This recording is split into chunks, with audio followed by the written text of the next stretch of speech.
De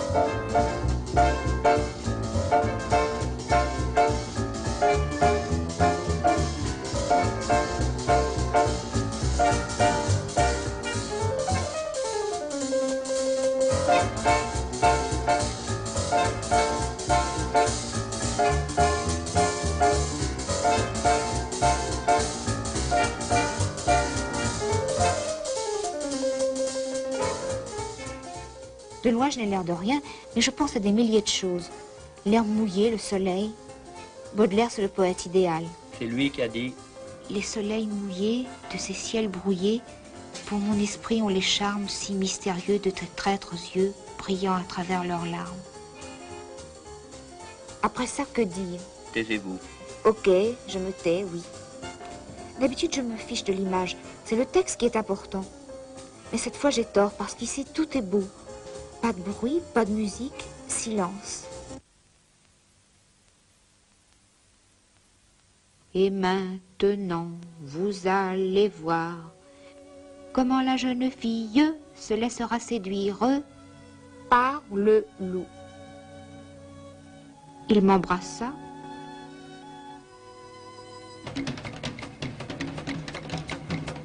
Il me caressa. Autour de nous, les inondations continuaient milliard après milliard leurs dégâts. Pas de gars. Le tableau était impressionnant, pas impressionniste. Si on serait embrassé, qu'il dit. Non. On a bien le droit de rigoler, qu'il ajouta. J'ai pas envie. Je parie que j'arrive à vous faire rire, qu'il se renchérissait en oubliant le tragique de la situation. Je pariais que non. On fit un marché. S'il arrivait à me raconter une histoire drôle, d'accord, ok, il aurait le droit de m'embrasser. Bon, je commence, il fait. Vous connaissez l'histoire du type qui demande c'est votre fils, madame, quel œuf, vous en avez combien, 12, quelle omelette? Je trouvais ça idiot. Et l'histoire du savant yougoslave qui passa toute sa vie à prouver que l'Iliade n'avait pas été écrite par Homère, mais par un autre grec qui s'appelait également Homère. Qu'y avait-il de drôle? Je ne le voyais pas.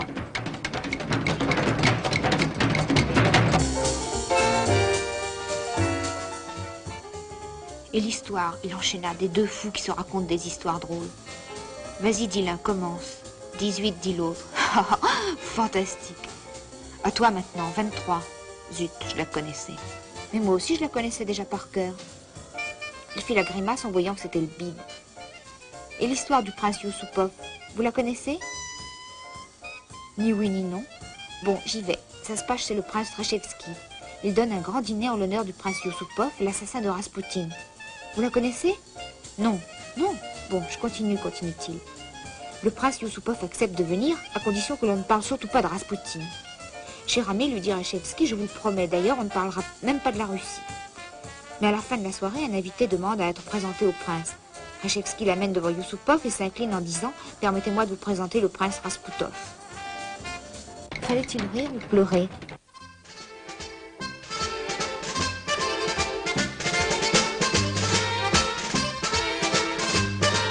Je m'aperçus qu'il m'embrassait.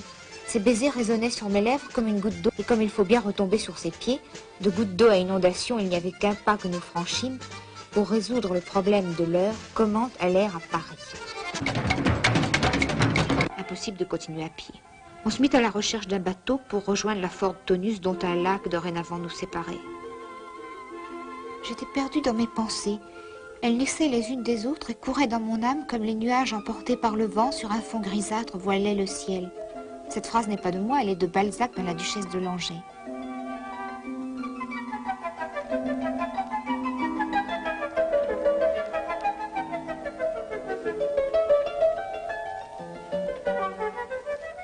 Alors que l'on passait, sans transition, d'un décor à l'autre, mon infortuné camarade dit que je n'étais pas une fille sérieuse. Mais le drame à notre époque, dis-je, c'est que tout devient sérieux. On ne siffle plus dans la rue, on travaille par devoir. Aujourd'hui, c'est vrai, tout est fichu parce que l'art est devenu sérieux. Les pieds nickelés, c'était batte. Oui, mais batte, aujourd'hui, c'est une expression qu'on méprise. À la place, on emploie des mots bassement vulgaires. Le mot authentique, par exemple. Alors que batte, c'était clair et charmant. Il y a d'autres mots aussi. C'est dommage qu'ils aient disparu. Comme galette au lieu d'argent. Et mirliflore pour jeune homme qui fait l'agréable. Mirliflore, c'était merveilleux. Oui, mais aujourd'hui, tout ça, c'est fini. Valérie Larbaud est mort, Paul Éluard est mort, Jean Giraudoux est mort. Toutes ces idées trottaient en ribambelle dans mon cœur, tandis que les 18 chevaux de la Tonus galopaient joyeusement sur la route de Paris enfin